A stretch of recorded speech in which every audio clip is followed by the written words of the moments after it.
ओम शांति। मेरा काम है शिक्षा देना। मैं तो टीचर हूं। ऐसे नहीं, बाबा तो जानते हैं हमारी दवाई आप ही भेज देंगे। बाबा को तो पता है मुझे क्या तकलीफ है, मेरे शरीर में क्या रोग है, तो बाबा हमारी दवाई आप ही भेज देंगे।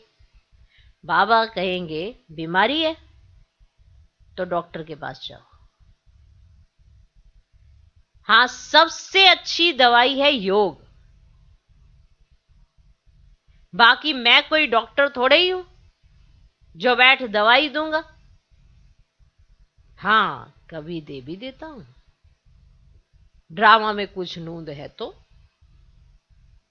कभी दे भी देता हूं। हाँ, ड्रामा में कुछ नूंद है तो। पर कई बच्चे कहते हैं अरे मेरे सिर में दर्द था, बाबा सिर पे हाथ रखना।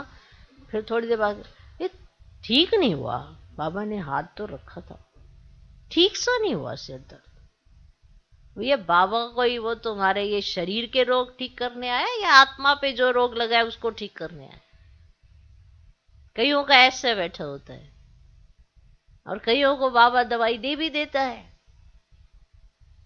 निश्चय निश्चय की बात है। तुमने सिर्फ इसीलिए पकड़ा है बाबा को कि मेरे शरीर को ठीक कर दे।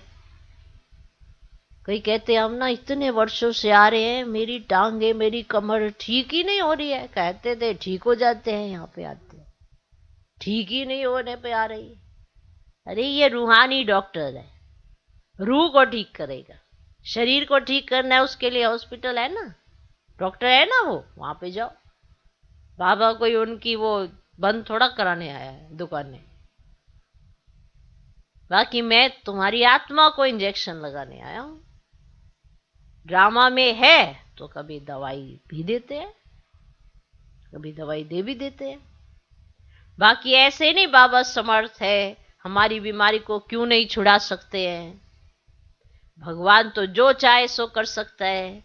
नहीं, बाप तो आए ही हैं पतितों को पावन बनाने। समझा? अच्छा, देखो अलग अलग तरह के बच्चे होते हैं, ठीक है। बाबा ने कहा सब बीमारियों की दवाई योग है। योग पर ध्यान नहीं देते और शरीर पर बहुत ध्यान देते हैं। शरीर में बहुत टू मच फंसे हुए हैं। फिर बाबा को भी ना वो इसी तरह से देखते हैं कि अगर मेरी शरीर की बीमारी ठीक हो गई तो भगवान है, नहीं हुई तो भगवान नहीं है। अरे भगवान तो आत्मा की बीमारी ठीक करने जो 63 जन्मों से लगी पड़ी है। इतनी खतरनाक देह अभिमान की बीमारी लगी है ना, जो जाती ही नहीं है, घड़ी घड़ी वापस रिपीट होके आ जाती है। कैंसर से भी ज्यादा खतरनाक है, अंदर तक घुसी पड़ी। इसीलिए बाप को बाप भी नहीं समझते, और नहीं समझते इसीलिए निश्चय नहीं होता, और आत्मा स्वयं को समझते नहीं और परमात्मा की ताकत मिलती नहीं। आत्मा समझे तो परमात्मा की शक्ति मिले ना।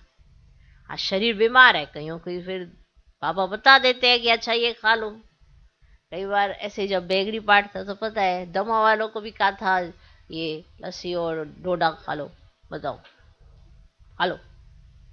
अब दमा वाले को कहा जाता है कि लस्सी नहीं पीनी होती है उसकी और सांस ऐसे ऐसे हो जाएगी, पर नहीं। अब जिनको निश्चय था, अब था बेगरी पाठ, तो बाबा ने कहा ठीक हो जाएगा, ठीक हो जाएगा।